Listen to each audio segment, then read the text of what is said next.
Good morning, everyone.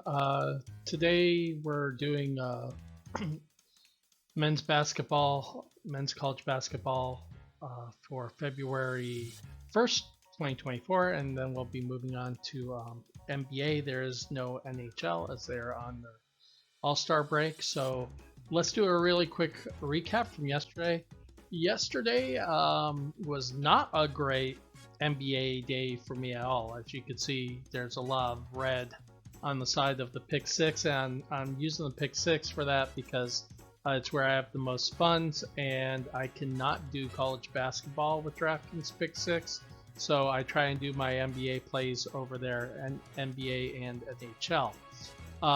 But on the other side, you can see that it was a great day for college basketball. The two misses there were points, rebounds, assists, and points on a player who did hit the rebounds, which I took on two of the other plays, including the 5 pick for 300. So what the balance looks like today, and keeping a running tally so I kind of know how I've been doing over the year. I just started the videos on January 30th, and so this is mostly for me to just keep track, but I also can show you how I've been doing and where I started at and what my current balances are.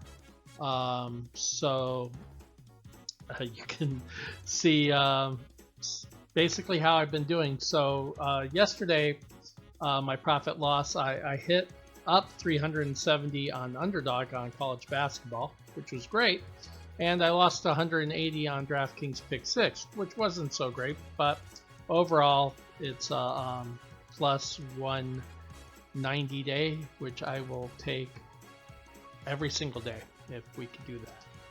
So today's college basketball overs. Chad Benning, and I did him, I think, about a couple of days ago, and I think I had him for rebounds in that game. So it's over 12.5 points. He's hit the over on points in 70% of the last 10 games he's played. Owen Freeman over 6.5 rebounds, which he's hit on the over once again 70% of the last 10 games. So 7 out of 10. DJ Davis over 4.5 rebounds and assists because he's done well on both rebounds and assists. And I couldn't find a separate assist prop to be able to take on underdog, which is where I was looking for these. And then Nate Santos of Dayton over 16.5 points, rebounds, and assists. He's hit the over on 80% of the time this year. So far, I haven't made any plays today. I just wanted to get the research out there. So in case you guys are interested in looking at what I'm looking at to make my plays today, you'd have the same information I'm working off of. College basketball unders today.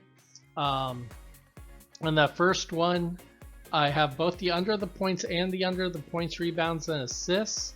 Not sure which one I'm going to go off of. He has only averaged 6 points a game and 11 points, rebounds, and assists in his last 3 games. So he hit the over in one of the last 5, so only 20% of the last 5 games. But in the 5 previous games to that, he did hit 3 times.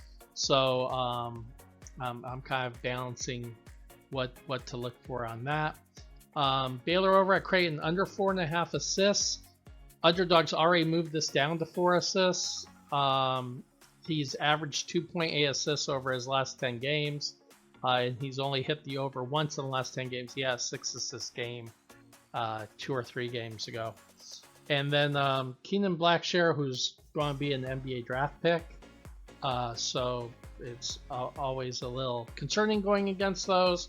I did go against Boogie Ellis last night, and the under hit. But it can always be a little nerve-wracking when you're doing the under, especially against top flight college players. He's only hit the over once in the last 5 games. They are playing San Jose State, whose defense does allow quite a amount of points. Is a pretty high over/under today, and and when I'm comparing it to some of the other college basketball games, and high over/under is always a concern when you're looking at the under. So now I have not used this information to dissect the research that I have on the next couple of pages, so that's what's going to help determine why I decide to play today. There are quite a few spreads of over 8+, which potential blowouts can hamper overs when you're going for overs. They can actually help on unders. So Oklahoma City versus Charlotte is -16. I do know I was looking at the over on Chet Holmgren for rebounds, so that -16 is a little concerning there. Denver and the Clippers both at -12. Only 3 games today have a spread under 5. I listed them there, so according to Vegas, those would be the 3 closest games you're looking at today. Over/under, the 2 highest over/unders are Suns Hawks and Kings Pacers, which makes sense. Indiana is on the second leg of back-to-back, and statistically, usually defense suffers when you're on the second leg of a back-to-back. 2 games had over/unders less than 220. Portland, Denver, and Orlando, Minnesota. If you look at the over/under difference between that Orlando, Minnesota game and say Suns Hawks games, it's a 38-point difference, which is substantial.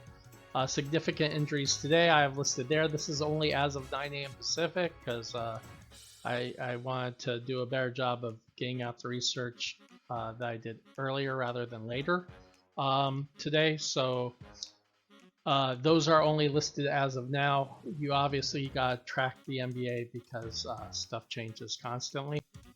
So the overs I was looking at, Banchero, I really actually like today. And I'm not sure if I'm going to do points or if I'm going to do assists or if I'm going to do points and assists or points, rebounds, and assists. I do like him today, and I do know that he's one of the ones I'm going to probably key on today. He has his assist number in the last 5 games, and he's hit his points in 4 of the last 5. DeAndre Ayton has hit the over on his points in the last 5 games.